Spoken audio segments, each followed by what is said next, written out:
Hey, what's happening, guys? Dan Darrow here with another Options in Play video update. Uh, we're smack in the middle of earnings season, and these earnings on the radar videos obviously take on a greater importance, right? When most weeks, maybe you have most weeks outside of earnings season, maybe you have a handful of names. For the entire 5 day stretch, the middle of earnings season, you're going to have a handful of names every single day. So just so much to go over. So I'm not going to have a long introduction. Just going to jump right into things here. Okay. Monday before the open, Halliburton. Really like the only name of interest. And even then, I mean, it's maybe not so much after Schlumberger, which we just reported this Friday. So they're looking for about $1.20 or so for Halliburton. Definitely, it's one of the top service names, oilfield service names. But Schlumberger already reported. I feel like the two charts been performing kind of similar. Some of the uncertainties were removed after Schlumberger's report, and Schlumberger didn't really have too big of a reaction to that. So, you know, similar price performance, similar numbers, probably. I just feel like why not go with like Schlumberger because it's like kind of like the leader. Also looks a little bit better technically. So don't think I'd do anything with Halliburton. Just probably continue to focus on Schlumberger. After the close Monday, actually only like really like one name as well. So like one name before and one name after. So Whirlpool after the close. They're pricing at about 9.5 points, and it's actually coming off like back-to-back decent quarters by Whirlpool standards. Um, they did reaffirm guidance late May, so that might take a little of the uncertainty out. But the stock has been pretty strong, right?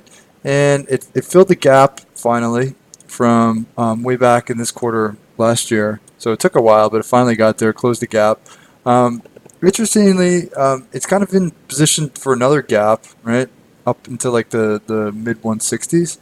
So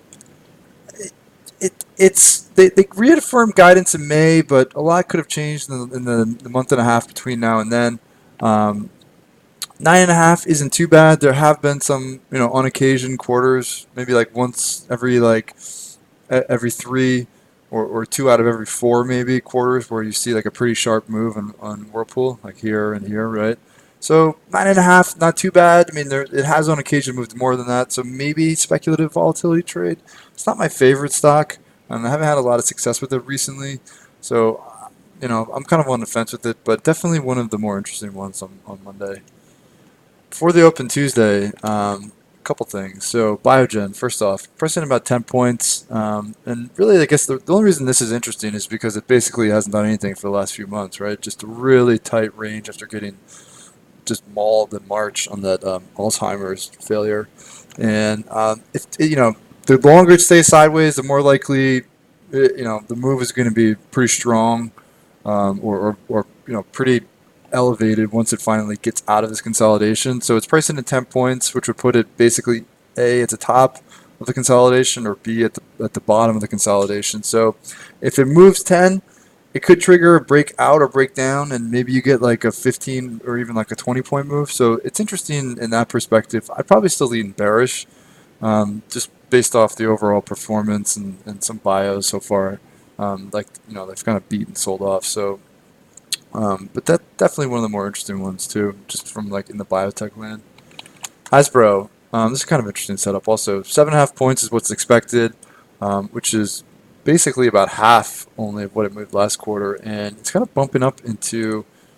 Let's see, go back a little further, like this long-term area of resistance. So coming off a good quarter, stock has been acting strong. Options are only pricing in half of what it moved last quarter, but it is kind of at the level where if it breaks out here, it could be a pretty significant pent up move, right? I mean, through a 3 year resistance range. So it's got a good look to it. And I'm thinking maybe worth like a speculative bullish bet just to see if you do get that pent up bullish breakout. Those options at 7.5, maybe you leave a little room. Lockheed. So it's going to be a huge week for aerospace defense. Lockheed's pricing about 10.5, and this is going to be like the first big report, really kick things off. That and UTX we'll talk about in a second. So these are Tuesday before the open. So had a just had an absolute blowout report last quarter. Stock acted great for months, right? Just blowout report, held all moving averages, ran higher. Just finally had a little bit of a pullback, which is good, So it's not just kind of pushing, pushing, pushing. Actually pulled back a little bit. First dip held the 50-day. So I'm thinking maybe you get like a snapback. If they have like another good report, maybe you get like a quick snapback and maybe even like a move higher. I mean, definitely strong momentum after last quarter, and this is like really like the first pullback, which is nice. Kind of breaks up the trend just right ahead of the earnings. So that's definitely going to be a high-profile one. But yeah, 10 and a quarter is what they're looking for. UTX, like I just said, they're pricing at 4.5. They're coming off a strong quarter as well, but it's still trying to get back through the high where it was on the day of the Raytheon deal in June. And this and actually AbbVie, which is going to report later in the week, they're kind of like similar setups to me because right now both companies are in the midst of like a mega M&A deal, and it might be looking at more of like a muted reaction this time around, just because most people are focused on the M&A deal. So it's UTX and Raytheon, and which I'll talk about later, but like AbbVie and Allergan. So I do feel like this thing looks like it wants to go higher. It's acting well. It's above major moving averages, but maybe more of a muted reaction this quarter. So some sort of calendar spreads or longer dated options. CMG, here's a big one. 50 points is what they're looking for. One of the best stocks. Had one dip, right? Got bought back immediately. So just grinding into the high. Problem is pace of gains were slowing, and it actually sold off. So here it sold off after a beat last quarter. So it seems like a tougher overall bet up here. It's because it's just in a steady move higher, kind of like a steady trend. Expectations are high. Year-to-date performance is high. Sold off after a beat last quarter. I would be interested in a pullback, but in terms of like an earnings play, I'll probably avoid. iRobot. This could be a big mover next week as well. So they're pricing in about 10.5. Got absolutely smashed on margin concerns in April, and it hasn't had a bounce. Seems to be room underneath, right? Got room down into like the mid 70s underneath. It's priced in at about 10.5, so maybe like room for like 15 underneath. Feel like could be a decent speculative bearish bet. Just if it's like another weak number, seems like it could have like maybe 15 plus points on the downside. And plus, it has a history of some big moves too. So this one kind of falls more in like the bearish camp. Snap. It's definitely been a different stock this year, right? Priced in about $1.90, $1.85, $1.90 or so. Just really impressive run year to date. It's rolled over a little bit into the report, but overall still up quite a bit from the last time I reported. The only problem with having like back-to-back strong quarters and being up a lot is that expectations are a lot higher now. Last quarter it did sell off even after decent numbers, so it was here. And we did a calendar spread last quarter, and I'm thinking like that type of strategy might be the way to go again. Just something like selling near-term premium to kind of offset the price of like a longer-term position, right? Maintain the trend. If the numbers are good, maybe it keeps grinding higher. But near-term, $1.90 might be a little bit high for this one. Texas Instruments. So this to me is one of the more interesting setups of the week. Pricing at 5.25. Chip stocks have been rebounding, and Texas Instruments is bumping up into like this really clean level of resistance, right? Like 120. It's gotten here several times, failed, but multiple tests. You're thinking one of these times it might finally break out. Could have like a huge pent up move, right? After multiple hits and failures. 5.25. It's priced in, but a 10% measured move through 120 resistance. You're looking at maybe even like the 130s. So those options, it's going to revolve around whether it breaks out or not. But if it does, it could be definitely an interesting one. Visa. So 5.5 is what they're looking for, and this really just falls into the same category as AXP, which reported Friday morning today. Just unbelievably strong, aggressive uptrend above all of its moving averages. Hasn't broken the 8 EMA since the beginning of June. AXP similar. It was a very similar pattern, and that kind of sold off even though the numbers were good. The way you typically view these is that if they're in aggressive trends, you're normally expecting volatility to be lower. So probably going to be an avoid for me. If there is a pullback, maybe it gives an opportunity, but just in terms of earnings play, probably not going to do anything with it. Wednesday before the open, here's a big one. Boeing, 14 points is what they're looking for. Definitely, one of the more high-profile names of the week for sure. It's been stuck in this kind of like choppy lower range here, and the problem with Boeing is just that it's not really reacting to financial numbers at this point. It's more a story about the 737 Max. And it doesn't seem like there's likely to be a significant near-term update because we're getting like once a week or even twice a week some sort of like news flow on it. So I don't really know what could be that impactful this coming week that isn't already out there. So I don't feel like it's an earnings and revenue story. It's more like a 737 Max story. So I'm not sure that earnings are going to be a huge catalyst this week. Caterpillar 6.25, big industrial, but it just doesn't. It's kind of like in no man's land. It doesn't really look good. Just kind of chopping around, stuck underneath monthly resistance, up in like the low 140s. URI, which is the industrial machinery name, it just had weaker guidance, and these like this and Deere and some of these names they just look like tougher bets this quarter. Charts aren't great. Numbers have been kind of mixed. It doesn't seem like compelling. Maybe something changes if I see some like interesting option activity, but like right now it doesn't like really stand out to me like one way or the other. Wix. So here's a little bit of a Momo Tech name to keep an eye on. They're looking at 13.5 was priced in. Those are monthly options though. It's flagging above 140, right? Nice little tight flag. So it's not too extended. It could have a breakout and push, right? I mean, like it's got the look of something that could take off. But it's coming off back-to-back mixed quarters. So last quarter actually missed. Quarter before that cut guidance. So it's definitely the more speculative camp. But if they actually turn in like a decent beat and raise, maybe this thing has like a pretty significant like pent-up move and really gets going here. After the close Wednesday, Invisalign. So this could be a wild one. It's priced that way at least. And priced it in 27 points. It's been a huge mover in the past. Rolled off its high, and it really kind of seems like it could be set up for another big move. Playing it both ways though, would probably have to get risk down a bit, just so like either spreads or maybe even like flies, just because like the options are a little pricey, so I'd have to get risk down a bit. Facebook, one of the main events. 13 points is what they're looking for. It's put together back-to-back strong quarters, so here and here. Flagging above 200, and it's right into the gap actually from this quarter last year, right, when it just got mauled.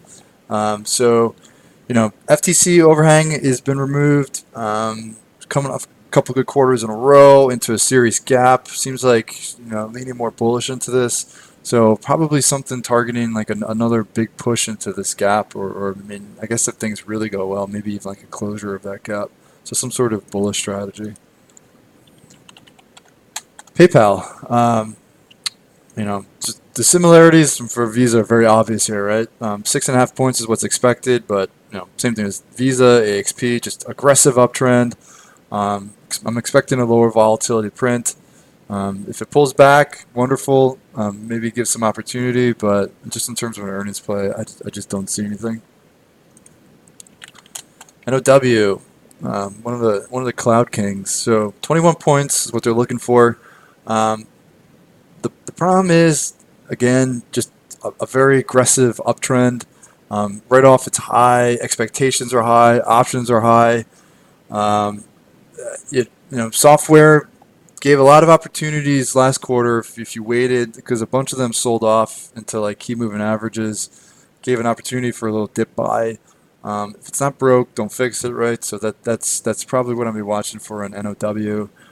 If it rolled over, maybe to like the 50-day, or even like a little bit steeper of a pullback. Could be like a really nice opportunity to get into a long swing, because we haven't traded this one in a while. Tesla, not my favorite stock, not by any stretch. 21 points is what's expected. Deliveries recently were good, but now it's going to come down to revenues and cash flow and earnings, which are probably going to be a little bit more mixed picture, right? It looks a lot better technically. It's back through multiple moving averages into a little bit of an air pocket. Uh, Maybe favor the bull side. I personally don't like this stock. Not my favorite name. It is back above 250 support though. Again, so maybe it looks a little bit more bullish at the moment. But you got to deal with earnings, and it's just they could be anything. I mean, expectations are all kind of all over the place. So definitely going to be an interesting one, but probably not something I'm doing anything with. Xilinx, 10 points is what's priced in here. Had actually like a real big surprise miss in April, and then it got dragged down with the Huawei news. But recovered, starting to look solid again, kind of flagging right underneath the gap, right above all near-term moving averages. I don't think it's going to recover all the losses, but if the numbers are good, maybe it gets like an extended grind up into that gap. So, like, maybe something longer dated on the bull side, or like a calendar spread. Maybe something take advantage of like the kind of like the more expensive near-term options in favor of like a longer-term strategy. That's what I'm thinking on Xilinx. Thursday before the open, big industrial 3M. So Cat, to me it wasn't really that interesting. 3M though is more so. They're pricing at 7.5 points, and that's only about that's only about 1/4 of what it moved last time. It moved about 28 points in April, so it's only about 1/4 of what it moved. It has lifted off the low, but it's still kind of in no man's land, and I just feel like those options might be underpriced, just based off of the chart where there's room in, there's basically like 10 to 15 points either way. Moved 28 last quarter. It seems like there's potential for a bigger move than 7.5. So I think it's some sort of volatility strategy.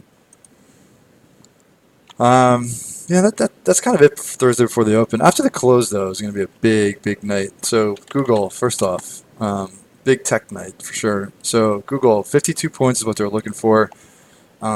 Definitely been one of the weakest of the FANG stocks. Coming into the week, Netflix, maybe it takes the baton after this week, but coming into the week, one of the weaker ones. Actually missed last quarter, and has been in the news with all sorts of like political headlines, right?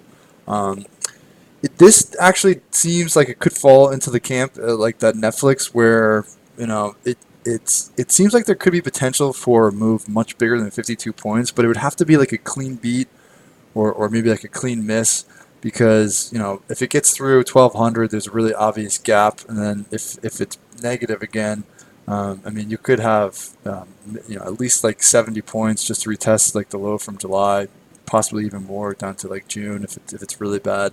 I mean, it did move about 100 last quarter too, so you might be look further out of the money. If it's mixed, maybe not much of a mover, but if it's like a clean beat or clean miss, maybe you see like a pretty sharp move one way or the other. Something lower debit for sure though. Amazon, 88 points, what they're looking for. The thing with Amazon actually though is that it's been a little bit more muted on earnings in 2019, and the last big move you got to go back to October, and that's when they missed actually. So it hasn't been like the same stock this year. It is within striking distance of its all-time high, though, which is interesting. But at the same time, it just hasn't really been responding great to earnings. Um, it's not my favorite big cap setup, and options really aren't cheap either. But maybe if you're looking, maybe you can look for some sort of bet targeting a retest of the high, or maybe like a push to the high, join that $1 trillion club. Um, not my favorite setup though. So this is probably going to be one that I'm on the sidelines for. Team. So another top software name, just great performer. Priced in 12.5 points. You know the drill. Aggressive trend with expensive options. Sold off after last quarter. Excuse me. So here, sold off after last quarter. We actually were able to get it for a trade, and it rebounded really nicely. So that's what worked last quarter. I don't see why we would try anything different. So if it sells off, maybe we'll entertain it for a swing, but otherwise, probably not going to be involved. Expedia. So really hasn't done much of anything for a couple of years. They're looking at 8.5 points this quarter, but you can see, I mean, it just really hasn't had a whole lot of life to it. Um, like the thing with Expedia is that I always in the back of my mind remember the quarters where it has 15, even a 20-point move, but it hasn't really done that in a while. A lot of mixed numbers. It I might go with the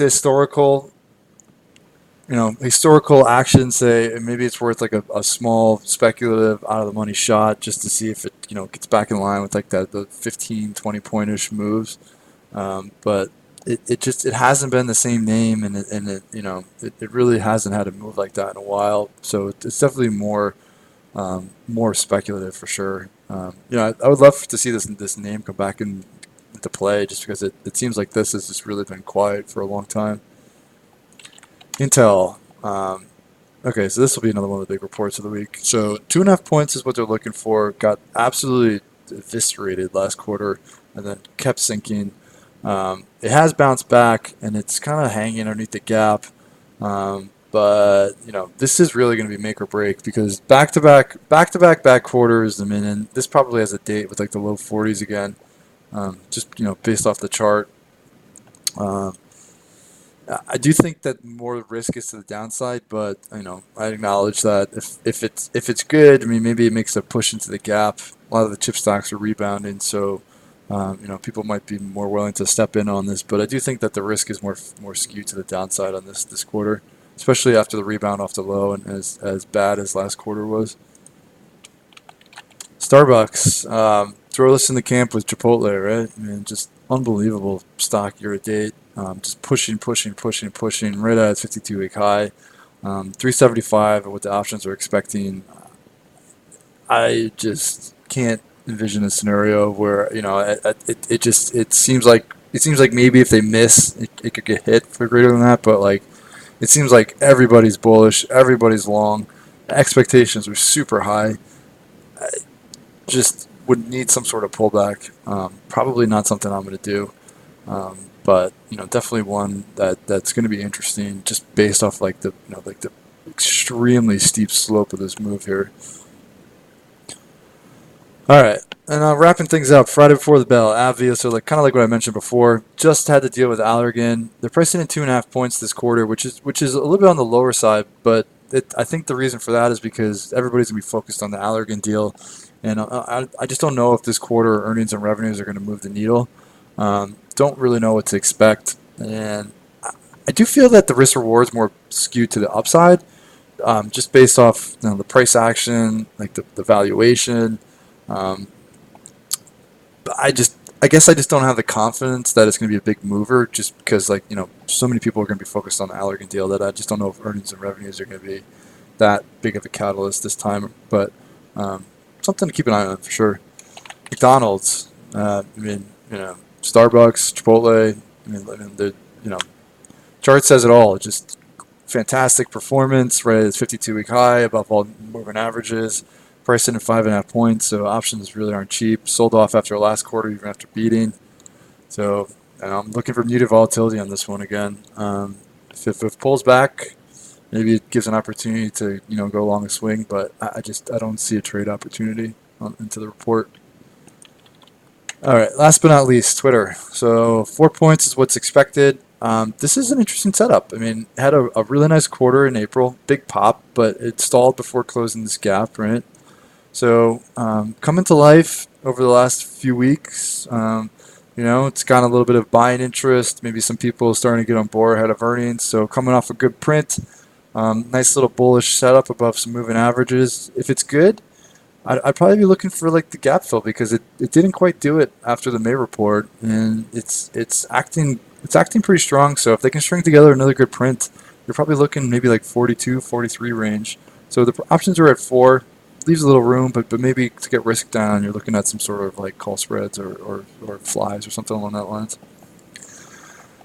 Whew, oh, it's exhausting doing that video. So as you can see, just a ton of big names, a ton to look forward to. Expecting a ton of action. It's going to be, just a wild stretch, and get the game plan in place because I've always find that as the days, as we get into like Tuesday and Wednesday and things really start to pick up.